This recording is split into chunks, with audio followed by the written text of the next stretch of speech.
Lakini tukio lingine ni ndugu wa familia moja, hawa wanashikiliwa kwa tuhuma za mauaji. Ni kwamba jeshi la polisi mkoa wa Mbeya linawashikilia ndugu wa familia moja ambao ni Solomon Mwambyare miaka 68 na watoto wake wawili ambao ni Stefano Mwaisango miaka 32 na Emmanuel Mwaisango mwenye umri wa miaka 36. Wote ni wakazi wa Busoka Masebe kwa tuhuma za mauaji ya Jeti Segerera mwenye umri wa miaka 87 ambaye alikuwa ni shemeji yake na mtuhumiwa huyu Solomon Mwambyare.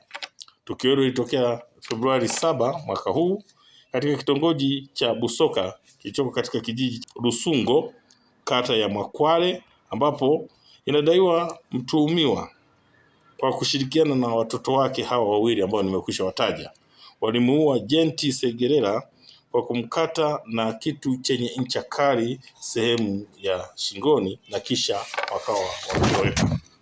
Kwa hiyo kufuatia tukio hilo, jeshi la polisi mkoa wa Mbeya kupitia kitengo chake cha uchunguzi wa matukio ya mauaji walianza ufuatiliaji, na ndipo katika msako huo mkali Februari 8 mwaka huu majira ya saa 7 za usiku watuhumiwa wote watatu waliweza kukamatwa. Uchunguzi wa awali umebaini kwamba chanzo cha mauaji haya ni mgogoro wa mashamba ya ukoo, lakini pia ni tamaa ya kujipatia mali kwa njia isiyo halali.